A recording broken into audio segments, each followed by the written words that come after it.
सबसे पहले नजर डालते हैं अब तक की बुलेटिन।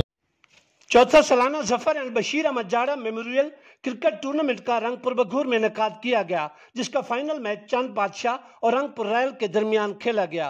रंगपुर रॉयल ने टॉस जीतकर पहले बैटिंग करने का फैसला किया और मुकर्ररा 8 ओवर्स में 140 रन का टारगेट सेट किया, जिसमें ओपन प्लेयर रिमजी लारा की 66 रन और फैसल की 35 रन की बेहतरीन इनिंग्स शामिल थी। जवाब में चंद बादशाह की टीम 81 रन स्कोर कर सकी, जिसमें ओपन प्लेयर मुईद गुज्जर ने 43 रन स्कोर किए, जबकि मुसब ने बेहतरीन बॉलिंग करते हुए 8 रन देकर 3 विकेटें अपने नाम की।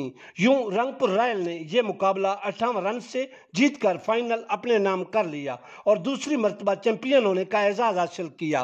खिलाड़ियों के बेहतरीन खेल से शौकीन खूब महजूज हुए। आखिर में मेहमानान गिरामी advocate Malik Ghulam Abbas Bagoor, social workers Malik Aamir Riyad Bagoor, Malik Mohammad Nawab Jara, Malik इमाम बख्श जाड़ा और मलिक मोहम्मद नसीम जाड़ा ने खिलाड़ियों में इनामात भी तकसीम किए और शानदार टूर्नामेंट करवाने पर tournament chief organiser master Malik Mohammad Imran Bharoka, Mohammad Bakhsh Sial और उनकी पूरी टीम को जबरदस्त खराज तहसीन पेश किया।